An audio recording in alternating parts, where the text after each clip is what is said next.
একটা আছে মাত্র, এগুলো গাড়া দিলে কাজ শেষ। আজকে একটু আমার স্কিল দেখাচ্ছি। নিজের কাজ নিজে করার মধ্যে বড়ই আনন্দ আছে। সুস্থ দেহ সুস্থ মন, কাজ করলে শরীর ও মন দুইটাই ভালো থাকে। আসসালামু আলাইকুম। আজকে আপনাদের মাঝে নতুন একটা ভিডিও নিয়ে আসলাম। প্রতিদিন যে কাজগুলো করি তার মধ্য থেকে কখনো সোশ্যাল মিডিয়াতে কোনো ভিডিও পোস্ট করা হয় নাই। আজকে এই ভিডিওটা করার উদ্দেশ্য হচ্ছে যারা কৃষিকাজ করেন তারা অবশ্যই উপকৃত হবেন। কারণ আজকে যে কাজটি আমি করব এটি বিশেষ করে কৃষিকাজ যারা করেন তাদের জন্য কিছুটা শিক্ষণিক বিষয় আছে এখানে। আর কিছু না বলে কাজ শুরু করি। অনেকে বলবেন এই লাঠিগুলো আমি কেন নিচ্ছি, বা আপনারা ভিডিওটা শেষ পর্যন্ত দেখেন, কি জন্য নিচ্ছি দেখতে পারবেন। বারবার আমি বলি, শেষ জামানায় কৃষিকাজ সবচেয়ে ভালো একটা অপশন।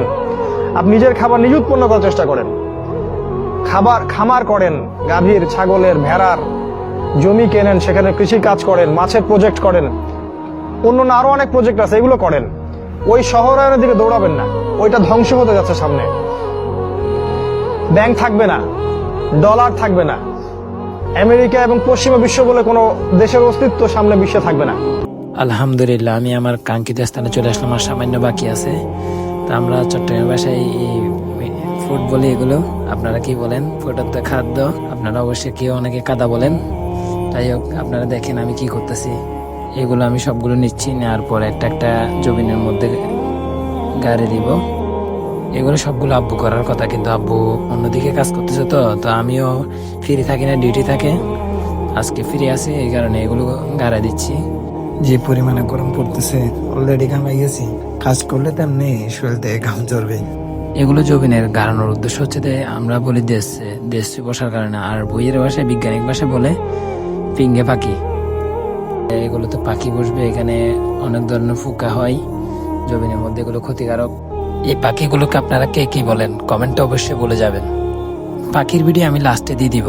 আর আপনাদের জেলায় এই পাখিগুলোকে কি বলে, কি নামে ডাকে অবশ্যই কমেন্টে বলে যাবেন। এগুলো আপনারা 20 হাত দূরত্ব দিয়ে গাড়াবেন যারা যারা কৃষি কাজ করেন। এগুলো গাড়াইলে ধানের মধ্যে যে অপকারী পোক যেগুলো আছে এগুলোকে পাখিগুলো খায়। তার মধ্যে 8 ধরনের অপকারী পোক আছে। তার মধ্যে এই কৈতরী পোক সবচেয়ে বেশি ক্ষতিকর। কয়েকটা পোকার নাম বলতেছি: মাজরা পোকা, বাদামি গাছ ফিরিং, গান্ধী পোকা, সবুজ পাতা পোকা, পাতা মোড়ানো পোকা, লাঠি মাছি, আরেকটা হচ্ছে চুঙ্গি পোকা। এটাকে বলে কৈতরী পোকা। সবচেয়ে ক্ষতিকর হচ্ছে কৈতরী পোকা। এটা ধানের মধ্যে প্রায় সময় দেখা যায়। উপকারী জীব 8 ধরনের, তার মধ্যে একটি হচ্ছে পিঙ্গে পাখি, যেটাকে বলি দেশে। তো শেষ, আর কয়েকটা আছে মাত্র, এগুলো গাড়া দিলে কাজ শেষ। আজকে একটু আমার স্কিল দেখাচ্ছি। নিজের কাজ নিজে করার মধ্যে বড়ই আনন্দ আছে। সুস্থ দেহ সুস্থ মন, কাজ করলে শরীর ও মন দুইটাই ভালো থাকে। পরিশ্রম সফলতার চাবিকাঠি। শরীরের কাম কখনো বেমানি করে না। শৈশবকালের স্মৃতিমধুর কিছু দৃশ্য দেখানো যাক আপনাদেরকে। এখন এগুলো দেখা যায় না। আমার মতো শৈশবকে কে কে মিস করেন? আমার তো মুখের ভাষা নাই, আমি কতটা মিস করি এটা আপনাদেরকে বলে বোঝাতে পারবে না। পারতেছি না যে এখন শৈশবে চলে যেতে। শৈশবের দিনগুলোকে খুব মিস করি। আই লাভ শিশু মধুর শৈশব, খুব মিস করি। আমি ভিডিও করতেছি তো তারা দৌড়াদৌড়ি করতেছে, এলাকার বাইস্তিরা। যাই হোক, আজকে এই লাঠিগুলো কারণের উদ্দেশ্য হচ্ছে এই পাখিগুলোর জন্য। এগুলোকে আমরা বলি দেশে, আর বইয়ের ভাষায় বলে পিঙ্গা পাখি। আর আমার ক্যামেরাম্যান দেখেন, দুজনটাই ব্যস্ত। দেশে পাখি আমাদের ধানের জন্য উপকারী পানি। আর আজকের ভিডিও এতটুকু। আসসালামু আলাইকুম, সবাই ভালো থাকবেন। আল্লাহ হাফেজ।